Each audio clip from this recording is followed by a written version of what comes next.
নবাব নন্দিনীর আগামী পর্বে দেখা যাবে কমলিকা হাজার চেষ্টা করেও পুজোটা আটকাতে পারে না।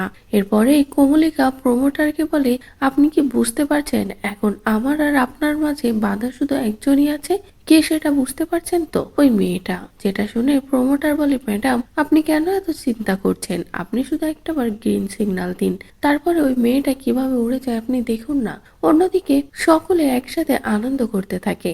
একসাথে আনন্দ হই হুল্লোড় করতে থাকলে পুজোর মধ্যে নবাব ঢাক বাজাতে থাকে, এদিকে নন্দিনী পুজোর কাজে ব্যস্ত থাকে। আর ঢাক বাজাতে বাজাতে নবাব হঠাৎ দেখে যে তার আদরের ফুটফুটে ছোট্ট মেয়েটা ধারালো বটি নিয়ে বসেছে ফল কাটার জন্য। আর এটা দেখে নবাব তাড়াহুড়ো করে যখনই ফল কাটাটা আটকাতে যাবে তখনই নবাবের হাতটাই কেটে যায়।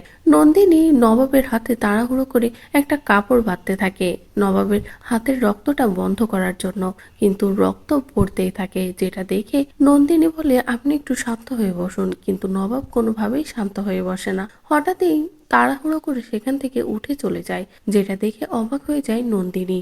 তো বন্ধুরা, এই ছিল নবাব নন্দিনীর আগামী পর্বের আপডেট। পরবর্তী আপডেট পেতে অবশ্যই আমাদের চ্যানেলটি সাবস্ক্রাইব করো।